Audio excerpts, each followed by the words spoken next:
Hey, I'm Chanel, and today I'm going to show you how to make an awesome hyperlapse shot. So, follow me.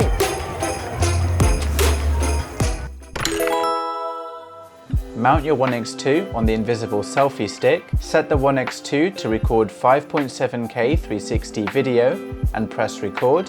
Fully extend the selfie stick above your head and walk slowly and steadily in a smooth line for at least 5 minutes. Bend your knees slightly for extra stability, and when you reach your final destination, stop the recording and go somewhere warm to edit the footage in the Insta360 app. Trim the footage to keep the part you want. Add 16 times speed for the hyperlapse effect.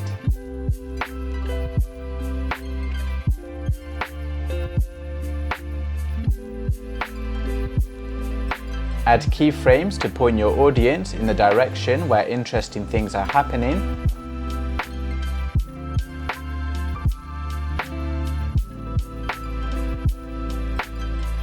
And finally, tap export to save the video to your phone and share it on social media. And just like that, you can make an awesome hyperlapse video. So get out there and try it for yourself. Thanks for watching. See ya!